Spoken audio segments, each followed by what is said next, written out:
Village committee এলাকার লক্ষ লক্ষ টাকার কেলেঙ্কারির অভিযোগ তুলে বিক্ষোভ দেখালেন তিপ্রামথার কর্মী সমর্থকরা। মঙ্গলবার তারা পেচারথল ব্লকের করইছড়া ভিলেজের বিরুদ্ধে সরকারি অর্থ নয়ছয় ও বিভিন্ন অভিযোগ তুলে সরকারকে কাঠগড়ায় দাঁড় করান।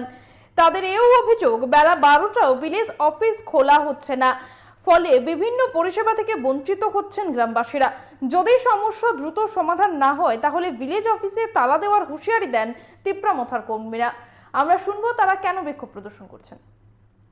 অফিসে আইসি, অফিসে প্রায় 500 জন এখানে বয়া রয়েছে কাজের জন্য, বিভিন্ন কাজের এই ফ্যামিলির ব্যাপারে, বিভিন্ন ফ্যামিলির স্টারের ব্যাপারে আইছে। তারা কয় আমরা এখানে এই অফিসের স্টাফ নাই, আমাদের কলকা আমরা আইসি, আমরা তিপ্রামথার পক্ষ থেকে।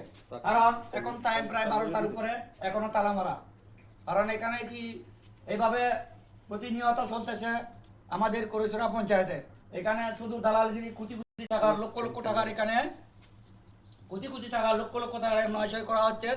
আমরা ড্রেন দেখেছি এবং এই করইছড়াতে বিভিন্ন খাদ্য কেলেঙ্কারি এবং বিভিন্ন রিং অয়েল হয়েছে, সব কিছু এখানে কেলেঙ্কারি হচ্ছে, ল্যাপটিন সহ।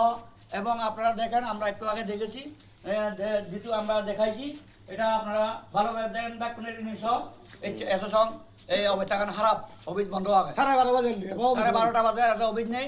আমি একটু তালা মারিব আর বারবার হর আমি কারণ কুড়ি কুড়ি টিঙা 900 চিকন চিকন এই জেরি 3 লক্ষ 4 লক্ষ টাকা ইউনি ব্যাকানি এই আর পি এম 900 করার এই অতি 70 এই পেরাতল আর ডি ব্লক